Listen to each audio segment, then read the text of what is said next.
Buenas noches, esto es Zona Franca y yo soy Daniel Pacheco.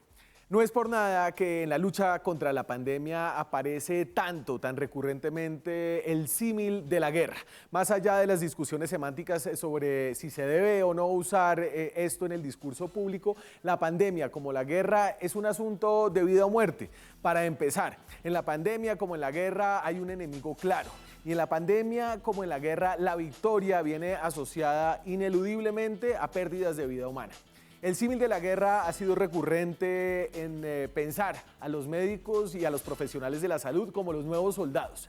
Y de muchas formas sí lo son. Su vida corre riesgo, la muerte es un riesgo calculado dentro de sus responsabilidades. El servicio médico viene acompañado de un juramento de lealtad, no tanto a la bandera ni al país, sino a la humanidad.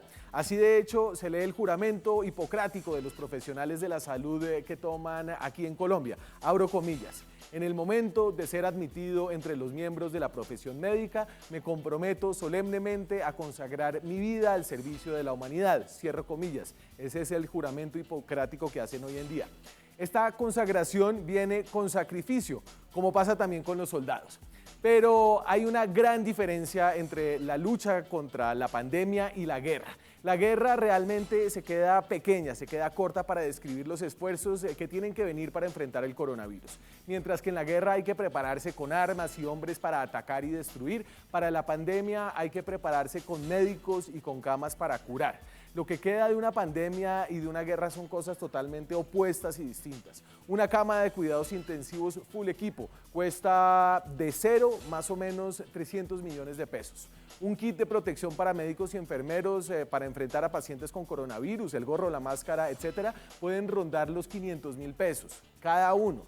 Estos son costos enormes, pero gastos que además de salvar vidas, las de los pacientes y las de los médicos que los atienden, son cosas que quedarán para salvar vidas después.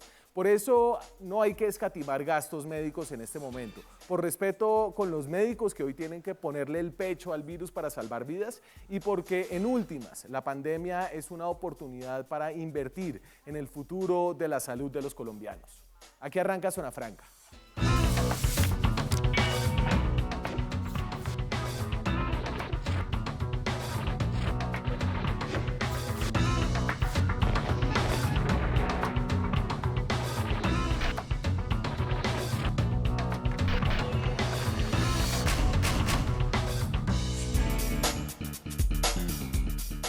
Nosotros estamos en directo desde Bogotá, son las 9:06 de la noche. Hoy le vamos a dedicar todo el programa al tema de la capacidad hospitalaria y de los médicos, las personas que están en la primera línea de esta lucha contra el coronavirus, contra la pandemia. Y lo vamos a hacer porque...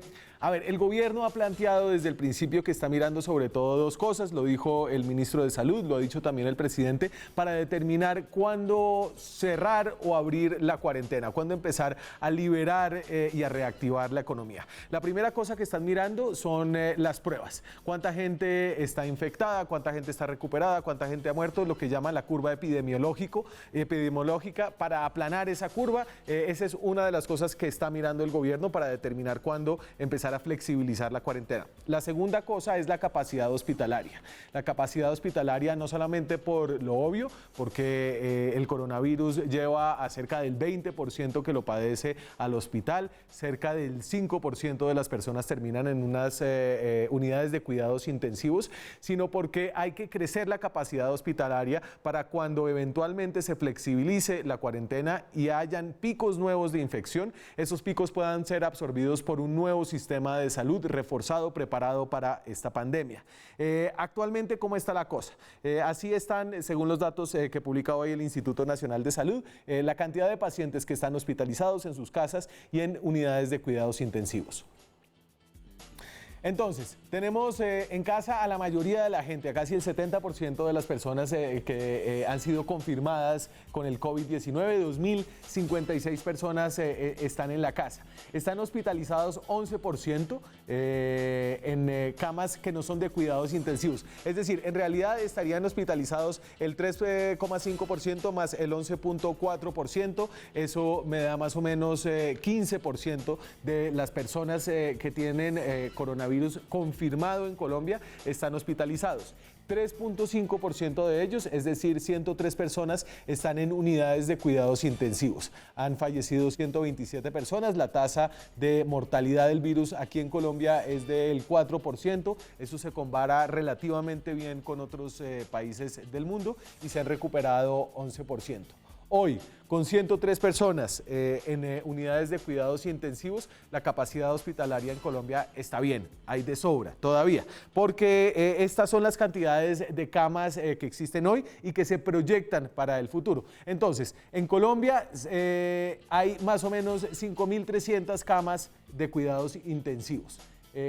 La fase 1 de la operación de ampliar la capacidad hospitalaria implicaba liberar el 50% de esas camas. Esas camas ya estaban en su mayoría, cerca del 80%, ocupadas por personas que habían acudido ahí por postoperatorios, por accidentes de tránsito, por enfermedades crónicas en el país.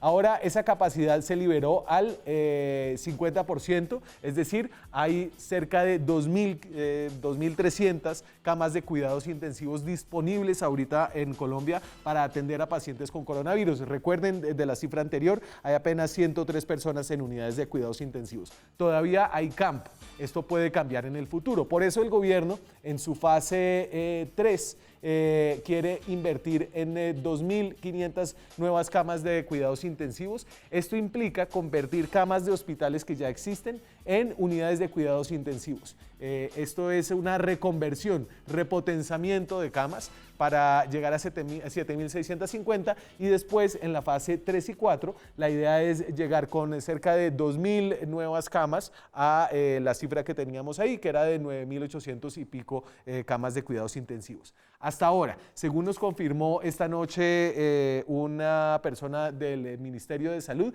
estamos en la fase 2, es decir, actualmente no se han añadido camas de cuidados intensivos en Colombia a la capacidad hospitalaria, lo cual, ya más de un mes metidos en la epidemia, es un asunto que merece una atención. ¿Qué necesita una cama de cuidados intensivos?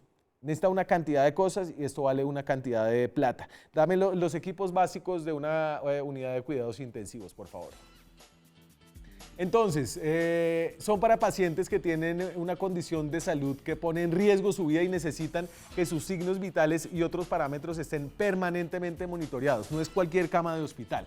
Necesita un monitor cardíaco que monitorea la frecuencia cardíaca, necesita el monitor de presión arterial, el oxímetro para medir la cantidad de oxígeno en la sangre, el equipo de rayos X portátil. En el caso del coronavirus, ahorita tenemos a un médico en la línea para que nos explique cómo es que hay que tomarle rayos X a los pacientes en los pulmones. El tubo endotraqueal que permite conectar al paciente a un respirador mecánico. ¿Va la siguiente? ¿Tengo otra por ahí? El respirador o ventilador mecánico para pacientes, este es el tema que más recurrentemente se ha mencionado, la falta de respiradores. Obviamente esta es una enfermedad, es un virus que obstruye los pulmones, es un virus respiratorio. Se necesita también una cantidad de cosas. Una unidad de cuidados intensivos depende de las marcas, pero puede costar más de 300 millones de pesos. Para hablar de esto, tengo en la línea al doctor Virgil Carballo, que está en la ciudad de Cartagena. Virgil, el doctor Carballo, es presidente de la Asociación de Medicina Interna y me acompaña vía Skype. ¿Qué tal? Buenas noches, doctor, ¿cómo está? Muy buenas noches, encantado de saludarte. Doctor, ¿qué es la medicina interna? Bueno, la medicina interna es una especialidad que tiene una característica holística. Es el área de la medicina que integra la atención del paciente desde todos los sistemas, cardiovascular, desde el sistema endocrino, y todo eso en un conjunto, en una visión de un total. Algunas personas dicen, cuando tú no sepas qué tienes, busca un internista, porque cada una de las subespecialidades está encargada del cardiólogo del corazón, el Sí. endocrinólogo de la glándula endocrina, el gastroenterólogo de la parte gastrointestinal, y el internista tiene conocimiento profundo de todas estas cosas y las integra a la vez como es el ser humano. Y yo una le, cuestión holística integral. doctor, y yo le agradezco mucho que se conecte hoy esta noche. Yo sé que usted está ahora mismo en sus turnos tratando a pacientes contagiados de COVID-19 ahí en Cartagena. Sí, exactamente. Ya he tenido la oportunidad de estar manejando varios pacientes. Hay dos entidades en Cartagena en las que trabajo, la Clínica Madre Bernarda y el Hospital Naval. Y ya, por ejemplo, en Madre Bernarda normalmente estamos viendo Y entonces, tres o sí. cuatro pacientes diarios que tienen que quedar hospitalizados. Actualmente en el Hospital Naval tenemos 9 pacientes, de los cuales 5 han tenido ya diagnóstico confirmado. Y doctor Carballo, usted que tiene varias décadas de experiencia como internista, cuénteme cuáles son los retos específicos de los pacientes con el cuadro complejo del COVID-19. ¿Qué le ha sorprendido un poco de cómo ataca este virus? Bueno, primero describir que la sintomatología clásica que nos han dado, muchos de los pacientes no los presentan. Entonces, en este momento hay que tener presente que muchos de los síntomas inespecíficos que presenta un paciente pueden corresponder a COVID. Es así como en algunos casos, por ejemplo, un paciente que tuvimos que estaba hospitalizado por una fractura de cadera y terminó adquiriendo el virus por visita de un familiar. Y se constituyó un reto hacer el diagnóstico de un paciente que está hospitalizado y que uno pensaría en algunas otras posibilidades. Otros presentan síntomas que no necesariamente constituyen con claridad el diagnóstico de COVID. Nos sucedió también un paciente con un VIH y un síndrome febril, no tenía ningún tipo de síntoma respiratorio, pero radiológicamente la imagen era muy, muy llamativa. Claro, y Entonces, eso le esto quería nos hace pensar preguntar. que lo primero que tenemos que hacer es pensar en COVID y que tengamos claro esto. En este momento, todos los pacientes debemos manejarlos como si fuera COVID para de esta manera no llevarnos la sorpresa y no infectarnos. Debemos utilizar nuestras medidas de protección ante todos los pacientes que estemos viendo. Pero, y este cuadro, es decir, el virus en sí no mata a la gente, ¿cierto? El virus produce unas reacciones en el cuerpo que eventualmente son esas reacciones las que matan a la gente. Y la gente se muere en casi todos los casos de neumonía, ¿cierto? Eh, Tiene un compromiso inflamatorio pulmonar. La razón básica es que el virus ingresa. Normalmente los virus cuando son de primera vez de conocimiento, de primera vez por el cuerpo del ser humano, generalmente crean una reacción fuerte contra el del organismo contra ese virus, que a la vez se hace daño. Se liberan una serie de sustancias que se denominan citoquinas y que producen oxidación a nivel del pulmón, el proceso inflamatorio a nivel del pulmón, y hay un proceso eh, digamos, neumonía, pero no exactamente producida por bacterias, sino por la acción del virus y por la inflamación, por la liberación de todas estas sustancias citoquinas, interleuquinas, que son las que realmente van a desencadenar el daño en el pulmón del paciente. Depende también del inóculo. Claro. Mientras el inóculo del virus sea más grande va a ser la respuesta del organismo. Y entonces esa particularidad que tiene este virus que ataca las vías respiratorias hace que en los casos complejos, en los casos donde la vida está en riesgo, las unidades de cuidados intensivos requieran una cantidad de equipos complejos que no tienen todos los hospitales. Yo quería preguntarle, actualmente me imagino que ustedes están bien, pero ¿qué tanto han crecido en capacidad para atender el pico de la epidemia que se espera en algunas semanas y los picos que empiecen a surgir de aquí hasta que surja o se inventen una vacuna? Bueno, lo que habíamos comentado siempre era, el objetivo es tumbar el pico, porque lo que no queremos es que mueran muchas personas o que enfermen muchas personas al mismo tiempo. Si todos enferman al mismo tiempo y todos se complican al mismo tiempo, la probabilidad de que tengamos elementos desde el punto de vista hospitalario para atenderlos a todos no va a ser suficiente como sucedió en Italia. Entonces la idea es que se vayan enfermando progresivamente, Sí, porque al final generalmente para lograr contrarrestar el efecto del virus, el 70%, el 76% de la población tendrá que estar infectado para que no siga la transmisión. claro. Y la idea es que ese 76 se vaya dando poco a poco. De esos, ya sabemos que el 80% van a ser asintomáticos, un 20% van a complicarse, un 5% terminan en UCI y la mortalidad es alrededor de un 3%. ¿Dónde aumenta esa mortalidad? Cuando las necesidades de UCI se den al mismo tiempo para todos los pacientes. Esas serán muertes que pueden ser prevenibles. Claro, y precisamente por Algunos eso le morirán quería por preguntar efecto si del la virus. capacidad hospitalaria, si los planes para incrementar la capacidad hospitalaria los ha visto usted bien implementados. Es decir, ¿usted cuenta ya en los varios hospitales donde trabaja con camas de cuidados intensivos adicionales o todavía no? No, actualmente hay una limitante y es que el establecimiento de la cama intensivo requiere la presencia de los ventiladores. Y en el mundo hay una ausencia de ventiladores porque todos los países lo están necesitando. Y muchos de los países que los pueden exportar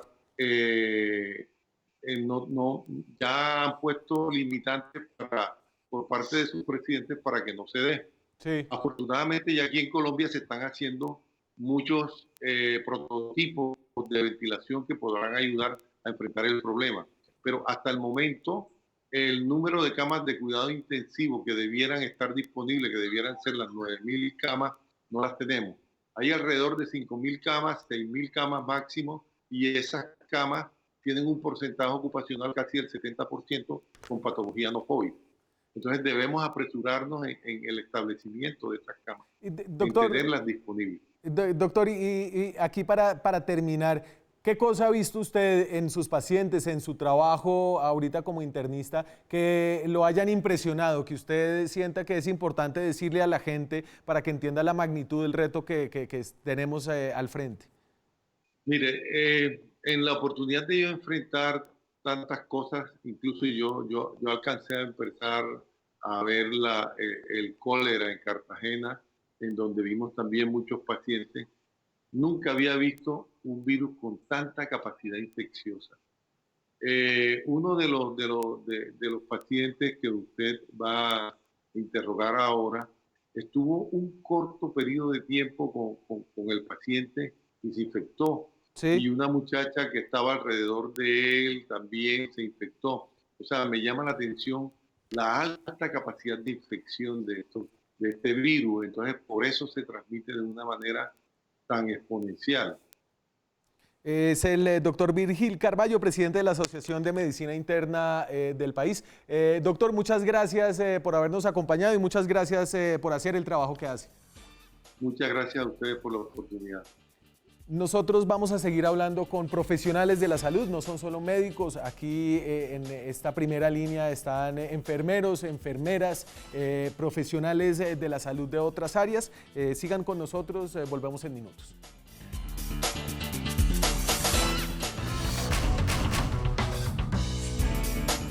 Seguimos en Zona Franca, son las 9:25 minutos de la noche, estamos en directo desde Bogotá, hoy mirando a profundidad cómo está el tema de los médicos, la capacidad hospitalaria, las protecciones que necesitan los médicos.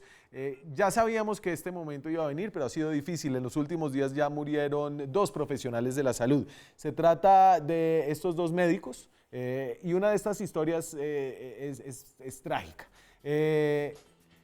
Carlos Fabián Nieto, de 33 años, empezó a presentar síntomas el 22 de marzo, duró 10 días en cuidados intensivos y desafortunadamente no logró superar el virus. Deja 2 hijos muy jóvenes, una persona joven, médico general que trabajaba en urgencias en la Clínica Colombia.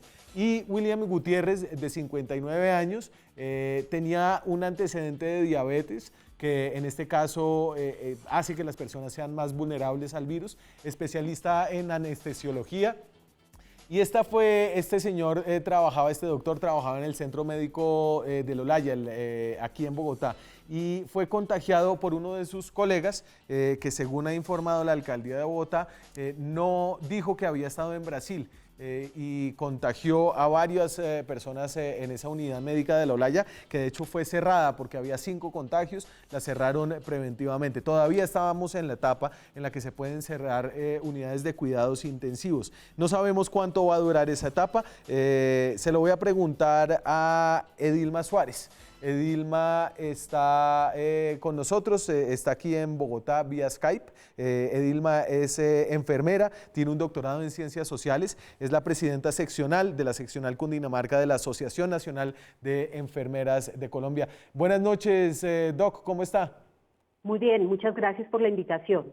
No, a usted por atenderla. Entonces, a ver, estamos tal vez un poco engolosinados con el tema de las pruebas porque hay datos concretos, se publican todos los días y no le hemos parado tantas bolas a cómo van los esfuerzos para crecer la capacidad hospitalaria, para mantener los protocolos de protección entre los profesionales de la salud. Cuénteme usted cómo está viendo la cosa. Pues la estoy viendo crítica, realmente. La veo crítica porque Colombia es uno de los países que menos número de personal de salud tiene en el mundo.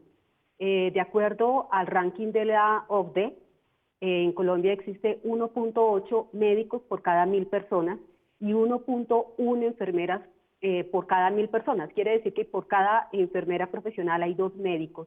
Y ya la OMS, el Día Mundial de la Salud, mencionó que en el país faltan 8 millones de enfermeras y Colombia es uno de los países que menos número de profesionales de salud tiene. Entonces, si estamos hablando de capacidad instalada, podemos, claro, ampliar las instituciones de salud, abrir nuevas unidades de cuidados intensivos, pero estamos teniendo una dificultad que tiene que ver con el recurso humano entrenado y capacitado para poder atender a esas unidades de cuidados intensivos. Claro, porque uno a veces tiende a pensar que esto es solo cuestión de importar ventiladores y respiradores de afuera, pero y como para que la gente se pueda hacer una idea, ¿cuánta gente se necesita para operar una unidad de cuidados intensivos en los no sé cuántos turnos tengan, pero eso debe ser una cantidad de gente, ¿o no?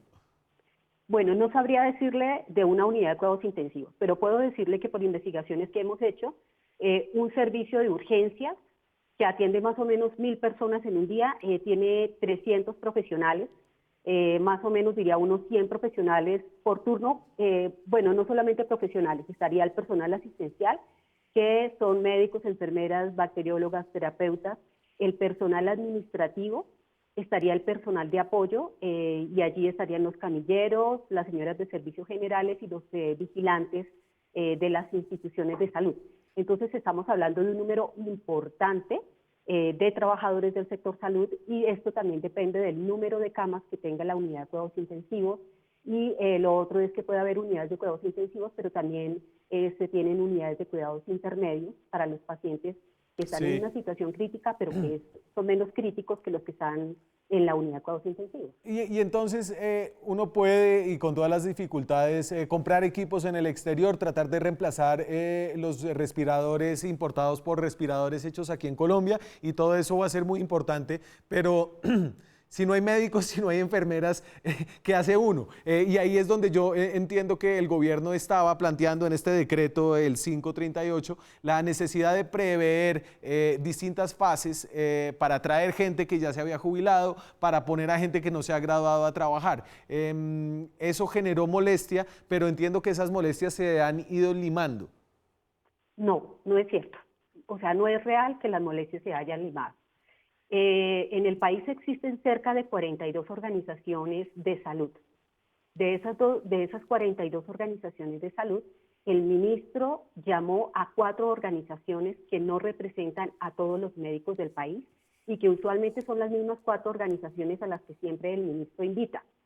En el país podemos decir, por ejemplo, de acuerdo a los datos que tiene el Ministerio de Salud, que los profesionales de medicina equivalen al 32% de los profesionales que hay en el país.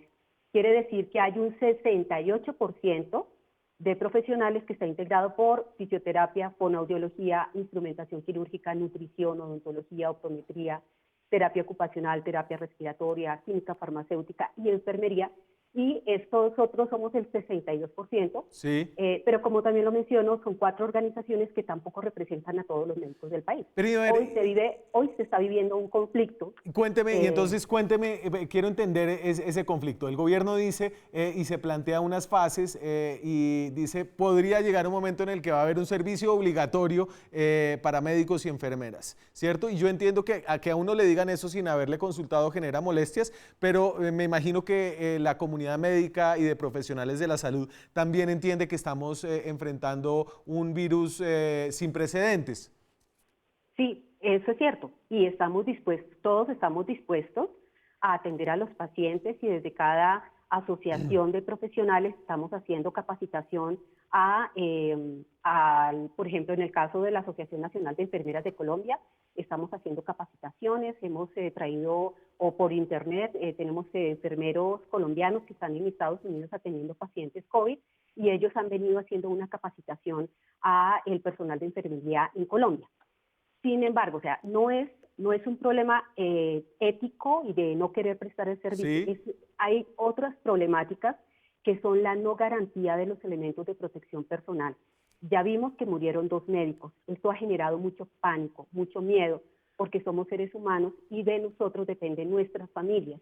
Cuando al día de hoy, después de que ha pasado más de un mes, todavía no se ha hecho entrega de elementos de protección personal, todavía hay IPS donde el personal de enfermería, terapeutas, señoras de servicios generales son obligadas a atender a pacientes sin ningún tipo de protección, ni siquiera un tapabocas estándar. Entonces esto es un suicidio. Lo que estamos diciendo es que el gobierno nos garantice las medidas de bioseguridad para poder atender a los pacientes. Podríamos decir que hay como 3 problemáticas. Pero entonces déjeme, yo voy a poner aquí algunos de los equipos de protección que se necesita para poder atender un paciente de coronavirus. Como decía el doctor Carballo que habló anteriormente, este es un virus altamente infeccioso, se prende muy fácil. Entonces, guantes de látex, traje de protección antifluido, el gorro desechable, el respirador N95, las gafas de protección ocular, la mascarilla plástica, las polainas para los pies, la bata antifluido desechable.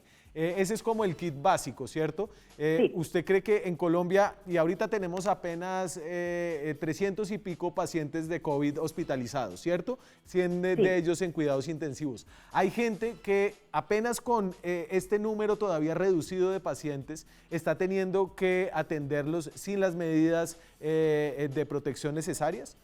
Así es, así es. Pues ya hoy nos enteramos que cerraron una institución de salud, la UCI de una institución en Bogotá, porque encontraron que hay varios trabajadores de salud que están con COVID y en contacto con otros compañeros de trabajo, pero además esas personas pidieron elementos de protección personal y les negaron los elementos de protección personal.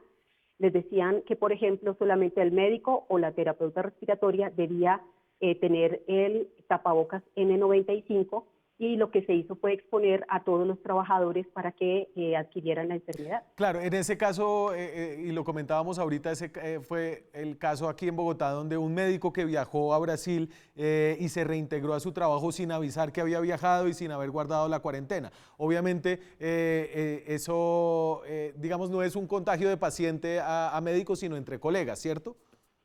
Sin embargo, la información que tenemos nosotros en la Asociación Nacional de Enfermeras de Colombia, porque recibimos las denuncias, nos dicen, y yo creo que valdría la pena verificar si eso es así o no, que el resultado de la prueba del médico que viajó de Brasil es negativa. Entonces estamos viendo otra problemática que es una tensión que se está dando entre las directivas de las IPS y los trabajadores para responsabilizar a los trabajadores cuando de esa institución nosotros tenemos diferentes quejas por no entrega de elementos de protección personal. Tenemos las cartas que envió epidemiología a los trabajadores y sobre todo que no se les hacía entrega de elementos de protección personal, aun cuando se sabía que estaban trabajando cuidando a pacientes COVID positivos. Imagínese si esto es con 100 pacientes nada más en cuidados intensivos, ¿cómo va a ser cuando tengamos 2.000, 3.000, 4.000 o hasta 7.000, que es la capacidad que se tiene proyectada? Exacto. Entonces aquí el problema es la primera responsabilidad que se tiene es con uno mismo. O sea, nosotros necesitamos, los trabajadores del sector salud, necesitamos cuidar nuestra salud y nuestra vida, porque de esa salud y de esa vida depende el cuidar a los pacientes que llegan. Si la primera línea de atención es la primera línea que cae, ¿quién va a atender al resto de pacientes cuando lleguemos al pico? Sí, como lo mencioné al comienzo, Sí. Colombia es un país que tiene muy pocos profesionales del sector salud, y si hablamos de especializados en el área de cuidados intensivos y el tema del cuidado respiratorio, menos. Por ejemplo, en Colombia existen 5.857 terapeutas respiratorios. Nada más. Nada más. Edilma, y aquí para cerrar, se entiende dentro de la comunidad médica y de profesionales de la salud que con trajes, todas las precauciones, va a haber gente que va a perder la vida porque el alto contagio y el enfrentarse a cargas virales tan altas hace más peligroso el virus, y los médicos que están atendiendo a estos pacientes se enfrentan a altas cargas virales. ¿Están ustedes conscientes y la gente ha interiorizado que aquí se va a morir gente, se van a morir enfermeros, enfermeras, médicos y médicas? Pues seguramente sí, seguramente eso va a pasar, pero si tenemos los elementos de protección personal y los sabemos usar, posiblemente ese número se disminuya de manera importante. Claro. O sea, lo primero es resolver ese tema. El otro tema tiene que ver con la comunicación que el gobierno nacional está manteniendo con el personal de salud. Pareciera que el personal de salud en el país fuera el enemigo del gobierno. Entonces, como les digo, el gobierno llama a 4 organizaciones, no habla con las demás, hace de cuenta que ya esas 4 organizaciones representan a todos, cuando no es así. Las 38 organizaciones no estamos de acuerdo, no compartimos. ¿Y es que dejaron a las enfermeras por fuera? Sí, nosotros ya habíamos hecho una comunicación, habíamos circulado un video hace más o menos un mes y le pedíamos al ministerio que nos invitara. Hoy le pedimos, ayer que fue la reunión, les pedimos que pudiéramos asistir y no fue posible. Solamente pudieron ir esas 4 organizaciones.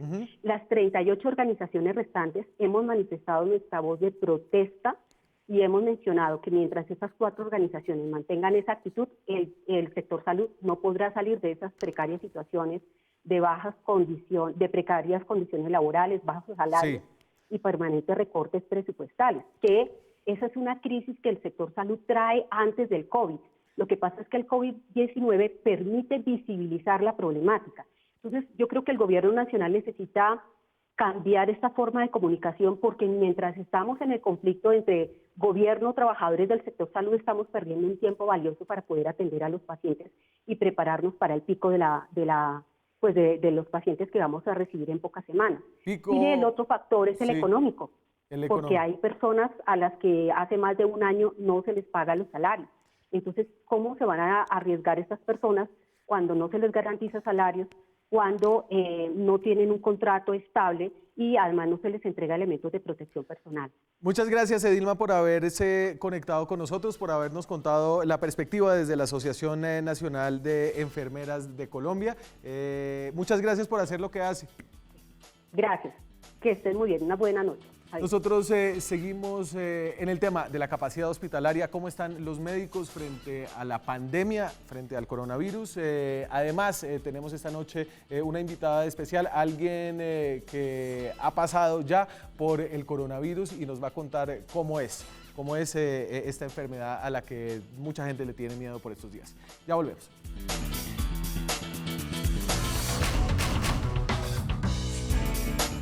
9:44, estamos en directo desde Bogotá. Seguimos aquí en Zona Franca hablando de la capacidad hospitalaria, de cómo están los médicos, de cómo ha avanzado el gobierno en sus preparaciones para atender a los enfermos de coronavirus. Aquí hay que meterse una cosa en la cabeza, esto va para largo, va a haber mucha gente que se enferma, va a haber muchas curvas y picos de contagio. Nadie espera que en menos de un año haya una vacuna, tampoco es posible quedarnos encerrados hasta siempre, por eso crecer la capacidad de poder atender a la gente que se enferme críticamente de coronavirus es clave. Y es clave en esa capacidad de atención, son clave las empresas sociales del Estado y los hospitales públicos, así se llaman todos los centros médicos que no hacen parte de las EPS y las IPS. El sistema de salud colombiano es increíblemente complejo. Para tratar de entender cómo van los hospitales públicos, me acompaña Olga Lucía Zuluaga, es médica, está en Pereira, es la presidenta de la Asociación Colombiana de Empresas Sociales del Estado y Hospitales Públicos. Buenas noches, doctora Zuluaga, ¿cómo está? Olga Lucía, ¿me escucha? Olga Lucía, creo que no me está escuchando. Sí, buenas noches. Ay, sí me escuchó. ¿Qué más, doc? ¿Cómo está? Muy bien, muchas gracias. Se escucha muy lejos. Se escucha muy lejos, voy a tratar de gritarle. Yo la veo muy bien. Ya le subimos.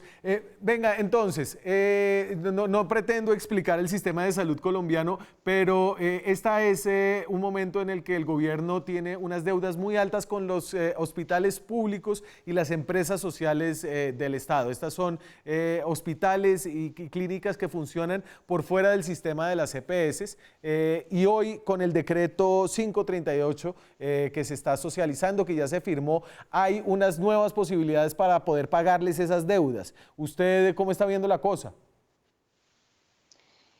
Bueno, a ver, realmente, si bien es cierto, el decreto 538 contempla en su artículo 5 la posibilidad de que el Ministerio de Salud y las entidades territoriales, o sea, gobernaciones y municipios, trasladen recursos hacia la red de prestadores de una forma mucho más ágil.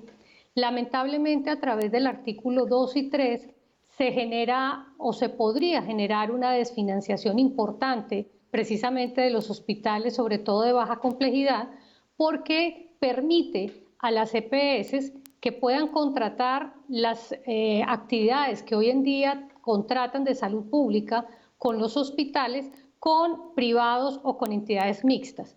Y de igual manera le permite a los departamentos y municipios el plan de intervenciones colectivas, que es precisamente también todo lo correspondiente a la salud pública, a salud colectiva que se maneja a través de los hospitales, que también pueda ser contratado con privados o con mixtos.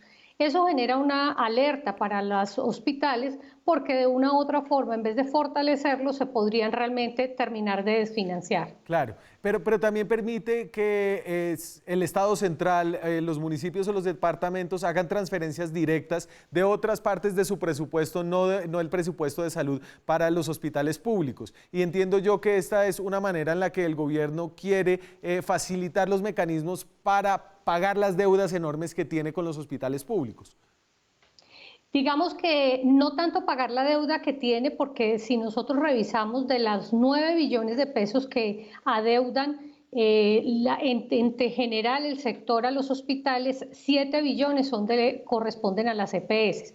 Esa deuda la manejarían a través del acuerdo de punto final. Sí. Sin embargo, para esos recursos del acuerdo punto final, como hemos dicho, son recursos que no van a llegar en el corto plazo, porque primero tiene que darse una aclaración de cuentas entre la EPS y la entidad territorial y posteriormente entre la EPS y las IPS. Están hablando de unos recursos que están en cuentas maestras, que realmente parte de los interrogantes que tenemos es cuántos recursos realmente hay, porque sabemos que esos recursos se han utilizado para muchas otras actividades el año pasado, sobre todo para saneamiento de los hospitales que estaban en riesgo fiscal y financiero, y otro fondo que también, de acuerdo pues como a las averiguaciones que tenemos, son escasos los recursos. Sin embargo, pues mañana nosotros tenemos reunión con el señor ministro y queremos aclarar directamente pues estas fuentes de financiación, realmente de qué recursos estamos hablando, porque, repito, los artículos 2 y 3 ya de entrada generan serios problemas para los hospitales de baja complejidad. Y para ir redondeando, doctora Zuluaga, a ver, llevamos más de un mes desde que se detectó el primer caso de coronavirus en Colombia, eso fue el 6 de marzo, si no estoy mal. Desde el principio se supo que había que aumentar esa capacidad hospitalaria, aumentar las protecciones para los médicos y profesionales de la salud. ¿Usted cree que un mes entrados en esta crisis se ha avanzado algo, si bien no lo suficiente, o estamos mal? Bueno, nosotros podríamos hablar de que se ha avanzado en todo lo que es la planeación con relación a infraestructura. Sí, Son muchas ya las regiones en donde e incluso la infraestructura hospitalaria tiene claras sus zonas de expansión, tiene claros incluso hay ya departamentos como el caso de Bogotá o como el caso de Medellín y en otras zonas en donde ya por fuera incluso de los hospitales se tiene todo lo que es camillas y zonas para atención. No obstante, como lo hemos dicho también nosotros, con las solas camillas o con los ventiladores que se están realizando, las importaciones e incluso hay unas iniciativas muy importantes en varios departamentos en donde ya se están generando las pruebas para los respiradores, pues eso va a generar un alivio importante. Pero para ello se requiere adicional de eso, fuera de las camillas y de los equipos, se necesita un talento humano capacitado y que por obvias razones tenga las competencias para trabajar en estas unidades de cuidado intensivo que se van a generar adicionales y fuera de eso todo lo que son insumos, equipos de bioseguridad. A nosotros nos sí, preocupa y se lo hemos dicho al ministerio que realice compras centralizadas, porque hoy en día, sin tener un número de pacientes importante o desfasado, digamos, a la capacidad de la red, ya tenemos serias dificultades con garantizar la bioseguridad para los claro, profesionales de la salud claro. y en general para el personal que requiere estar precisamente enfrente de los pacientes. Y si Sí, eso es en este momento en donde se supone que la curva se ha aplanado un poco y el número de casos realmente no se ha incrementado en forma importante, pues definitivamente podríamos decir que no estaríamos preparados sabiendo que hay insumos de vital importancia que tampoco están disponibles. es Olga Lucía Zuluaga, presidenta de la Asociación Colombiana de Empresas Sociales del Estado y Hospitales Públicos. Muchas gracias por conectarse con nosotros, Olga Lucía. Muchísimas gracias a ustedes, Daniel, y a todos Nosotros, los oyentes. nosotros nos vamos a una pausa. Cuando regresemos tenemos a una paciente de coronavirus que nos va a contar cómo le ha pasado. Ya volvemos.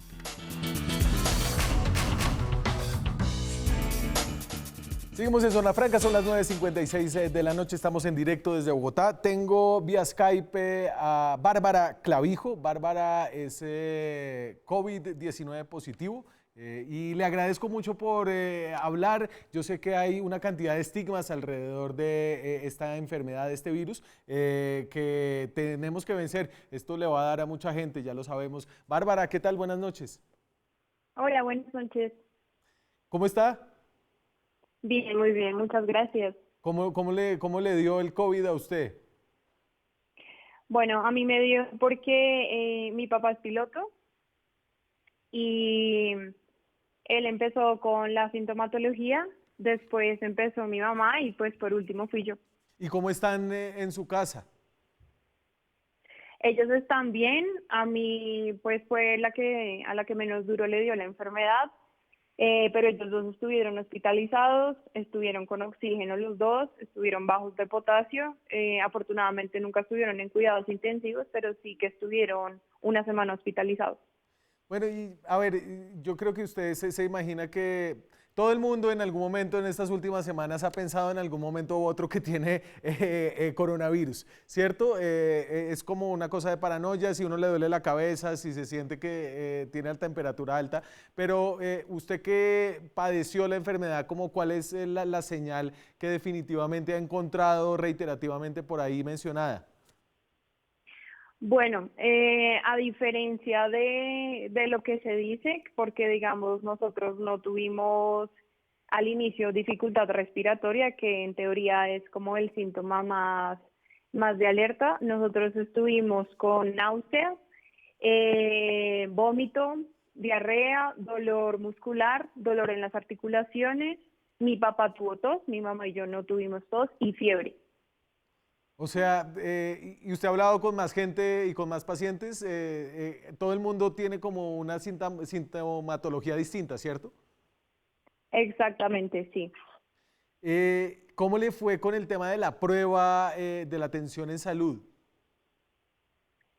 Bueno, digamos que la atención en salud fue un poco complicada porque, pues como usted lo acaba de mencionar, hay un poco de paranoia alrededor del tema y digamos que mi papá, que fue el que inició con los síntomas, él empezó, yo llamé de una urgencias porque él es mayor de 60 años, él es hipertenso, y cuando él empezó con síntomas de gripa, yo llamé a urgencias y me dijeron, no, es una gripa normal.